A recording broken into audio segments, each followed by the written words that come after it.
നമ്മുടെ ഡേറ്റ്സൊക്കെ നന്നായി വളരുന്നുണ്ട് കേട്ടോ. ഈ ഒരു കൊല ഉണ്ടല്ലോ, അത് ഞാൻ ഒരാൾക്ക് എടുത്തു വെച്ചതാണ് കേട്ടോ.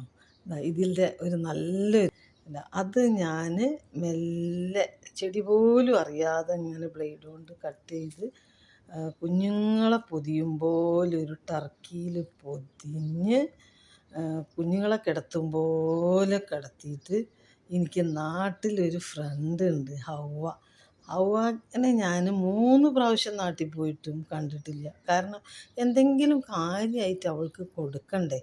അപ്പോൾ ഈ പ്രാവശ്യം ഞാൻ സ്പെഷ്യലി കൊണ്ടുപോവുകയാണ്. അപ്പോൾ പെട്ടിയിലാക്കുമ്പോൾ നല്ല കുഞ്ഞിനെ കിടത്തും പോലെ തുണിയൊക്കെ വെച്ച് നല്ല മടക്കി കൊണ്ടുപോകും. അങ്ങനെ അവിടെ കൊണ്ടുപോയാൽ അവളത് എടുത്ത് ഒന്ന് കഴിക്കും. ഞാൻ അത് കുചേലൻ ശ്രീകൃഷ്ണന് കൊടുക്കുന്നത് പോലെയാണ് കൊണ്ടു കൊടുക്കുന്നത്. ഒറ്റ ചങ്ങാതിക്ക് കൊണ്ടു കൊടുക്കുകയാണ്. അപ്പോൾ ഒന്ന് കഴിക്കും. എനിക്ക് 16 നിലയുള്ള ഫ്ലാറ്റായിരിക്കും ഉണ്ടാവുക. ഹൗവ 2ാമത്തെ ദിവസം കഴിക്കും. അപ്പോൾ എനിക്ക് ഫാമാണ് കിട്ടുക, വലിയ ഫാം. ഞാൻ പറയാം, അത് വീടിൻ്റെ ബാക്കിൽ വേണ്ട, ഒരു സൈഡിൽ മതിയെന്ന്. എന്നാൽ പിന്നെ അടുത്ത സൈഡിൽ എനിക്ക് അതിനൊരു ഇൻഡസ്ട്രി ഉണ്ടാക്കിയാൽ ഈ പ്രോഡക്റ്റൊക്കെ അവിടെ കൊണ്ടുപോയിട്ട് കൊടുക്കാമല്ലോ, എടുക്കാം. പിന്നെ വീടിൻ്റെ ആ ഭാഗത്തേക്ക് കൂടെയാണ് മറ്റേ സൈഡിലേക്ക് പോവുക. അപ്പോൾ ആ വീട്ടിൽ വേണ്ട ഉൽപ്പന്നം അവിടെ കൊടുത്തിട്ട് ഇൻഡസ്ട്രിക്ക് ബാക്കിയുള്ളത് കൊടുക്കുകയും ചെയ്യാം. അങ്ങനെ 2ാമത്തെ ഡേയ്സും കഴിച്ച് 3ാമത്തെ ഡേയ്സും കഴിക്കുകയാണെങ്കിൽ പിന്നെ എനിക്ക് ഇൻഡസ്ട്രി ഉണ്ടാക്കണ്ട, അത് അവരുണ്ടാക്കിയിട്ടുണ്ടാവും.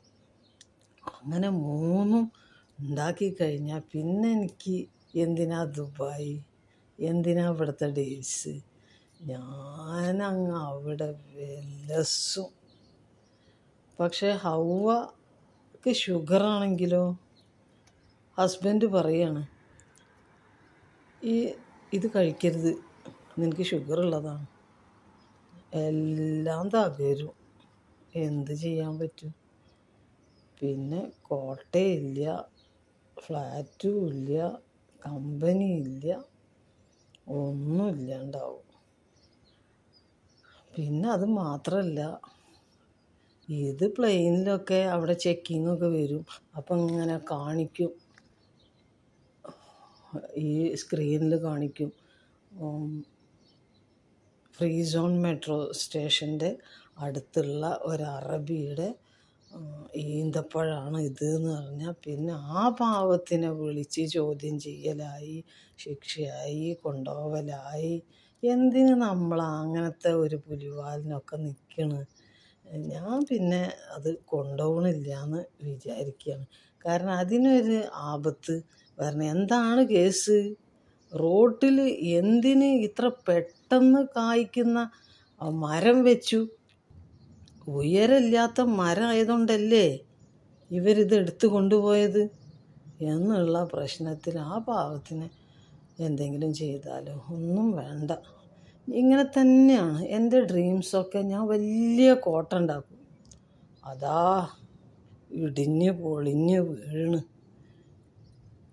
എനിക്ക് പിന്നെ വിഷമമാവും, ഒന്നുമില്ല, ഒക്കെ തവിട് പൊടിയായി. പക്ഷെ ആരും അറിയില്ല കേട്ടോ എൻ്റെ ഡ്രീം. അതുകൊണ്ട് തന്നെ ആരും എന്നെ കളിയാക്കില്ല. എനിക്കിങ്ങനെ സുഖമായിട്ട് ഞാനങ്ങനെ വിഷമിച്ചും ഒക്കെ നടക്കുമെങ്കിലും ആളുകളോടൊക്കെ നല്ല ചിരിച്ച് അങ്ങനെ ഞാൻ പോകും. അപ്പോൾ ഇതൊക്കെയാണ് അവസ്ഥ. ദുബായ്ക്കാർക്ക് ഈ അറബികൾക്ക് ഇതൊന്നും വേണ്ടാന്ന്, ഈ ഡേറ്റ്സൊന്നും വേണ്ട. കഴിഞ്ഞ പ്രാവശ്യം തന്നെ ഞാൻ അധികം ഒന്നും കഴിച്ചില്ല, ഒക്കെ താഴെ കിടക്കണം. അവർ വെറുതെ നെറ്റ് കിട്ടും, എന്നിട്ട് ആ നെറ്റ് ഒന്നിച്ച് അങ്ങനെ കൊഴിഞ്ഞ് ഉണങ്ങിക്കളിച്ച്. ഞാൻ ഇപ്രാവശ്യം കാണിച്ചിട്ടുണ്ട്, ഞാൻ തൊടാത്ത സാധനമൊക്കെ ഉണങ്ങി കിടക്കുന്നുണ്ടാവും. അവർക്ക് പെട്രോളില്ലേ, പെട്രോളിൻ്റെ ഉൽപ്പന്നങ്ങളില്ലേ. പിന്നെന്താ, ടൂറിസം ഇവിടെ ഭയങ്കരമാണ്. ടൂറിസം കൊണ്ടാണ് ഇവിടുത്തെ പൈസ. അതുപോലെ റോട്ടിൽ നിന്ന് എത്രയാണ് കിട്ടുന്നത്. നമ്മുടെ നാട്ടിലത്തെ കുറേ പോഴന്മാർ ഇവിടെ വന്നിട്ട് ഓരോ സ്പീഡ് 100 കൂട്ടേണ്ട അടുത്ത് 150 കൂട്ടിയിട്ട് അവർക്ക് ഒക്കെ ഈ ഫൈനടിച്ചിട്ട് എല്ലാവരും സ്റ്റേഷനിൽ പോയിട്ട് ഈ പൈസ കിട്ടുകയാണ് പണി. അവരങ്ങനെ ഓടില്ലേ, അവർക്ക് ഈ സീബ്ര ലൈനും ഇല്ല, ഒന്നും ശ്രദ്ധിക്കില്ല. ഇപ്പം നമ്മൾ തന്നെ ഇപ്പോൾ ഇങ്ങനെ സീബ്ര ലൈൻ കിടക്കാൻ വേണ്ടി നിൽക്കുമ്പോൾ നമ്മളെ തേച്ചിട്ട് വേണം പോകണം. അപ്പം എനിക്ക് മനസ്സിലാവും ഇത് നമ്മളെ ബന്ധക്കാരാണ്, അല്ലെങ്കിൽ ഇങ്ങനെ ചെയ്യൂല. അറബികളൊക്കെ എവിടെ കണ്ടാലും അവിടെ നിർത്തിയിട്ടുണ്ടാവും. അപ്പം ഞാൻ ഈ ഗുണം പറയുമ്പോൾ അവർ പറയും, അത് ഫ്രണ്ട്സൊക്കെ പറയും, അത് സ്ത്രീകളെ കാണാൻ വേണ്ടിയിട്ട് ഇങ്ങനെ നിൽക്കുകയാണ്, നിർത്തിയിരിക്കുകയാണ് എന്ന്. അപ്പം അങ്ങനെയൊക്കെ അവസ്ഥയിൽ ഞാനിപ്പോൾ എന്ത് ചെയ്യും? ഈ ദുബായിൽ തുടരണോ അതോ പോണോ?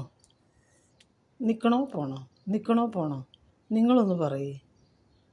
എന്താണ് ഒരു ഡിസിഷൻ എടുക്കാൻ എനിക്ക് പറ്റുന്നില്ല. പിന്നെ എനിക്കൊരു കാര്യം പറയാനുണ്ട് കേട്ടോ, കളിയാക്കരുത്.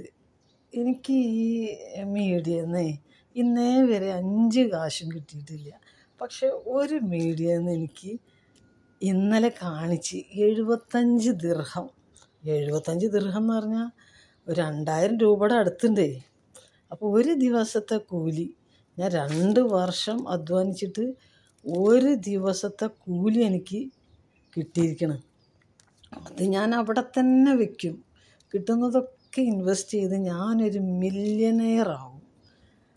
അത് ആവാൻ നിങ്ങൾ എന്നെ സഹായിക്കില്ലേ ലൈക്കിലൂടെ?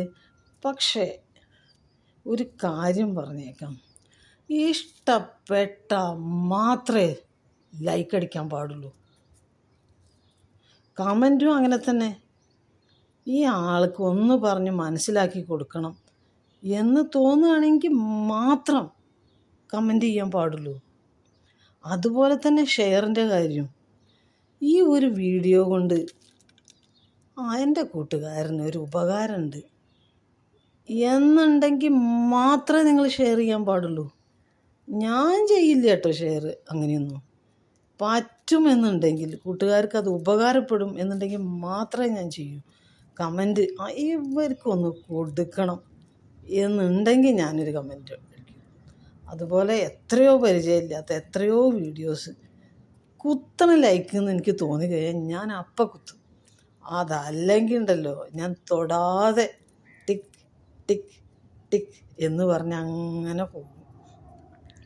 അപ്പം യാതൊരു ചാൻസും എനിക്ക് മില്യനെയറാവാനില്ല എന്നുള്ളത് അറിഞ്ഞുകൊണ്ട് തന്നെ ഞാനിവിടെ കടിച്ച് തൂങ്ങി, ഈ മീഡിയയിൽ കടിച്ച് തൂങ്ങി.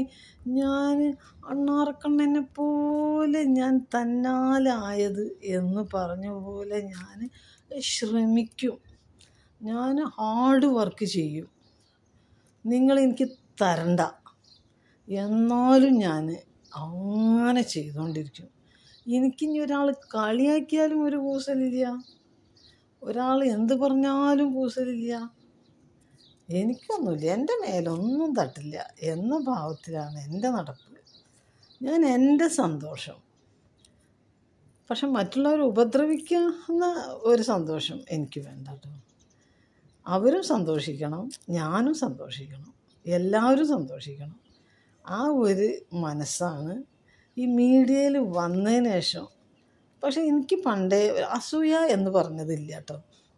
ഒരാൾ നന്നായി, ഒരാൾക്ക് നല്ല സാധനങ്ങൾ കിട്ടി, അതെനിക്ക് കിട്ടണില്ല. എനിക്ക് ഒരിക്കലും അങ്ങനത്തെ അവർക്ക് കിട്ടണം, അവർക്ക് ഉണ്ടാവണം, അവർ ഭാവിയിൽ അവർ സമ്പത്തുണ്ടാവണം, അവർ ഭാവിയിൽ കഷ്ടപ്പെടരുത് എന്നൊക്കെ എൻ്റെ ഫ്രണ്ട്സിനെ ആയാലും എനിക്ക് പരിചയമുള്ളവരായാലും അവരൊക്കെ ഞാൻ നന്നായി സ്നേഹിക്കുന്നുണ്ട്. എനിക്ക് അസൂയ എന്ന് പറഞ്ഞതില്ല എന്ന് ഒരാളോട് ഞാൻ പറഞ്ഞപ്പം ആ പെൺകുട്ടി പറഞ്ഞതാണ്, എന്നാൽ നിങ്ങൾ പെണ്ണല്ല. ചിലപ്പോൾ അതായിരിക്കും. ഒരു മനസ്സ് എനിക്കുണ്ട് കേട്ടോ. ഒരു ആ ഒരു ആണിൻ്റെ ഒരു, പക്ഷേ ദേഹവും ഒക്കെ എനിക്ക് പെണ്ണിൻ്റെയാണ് തന്നിട്ടുള്ളത്.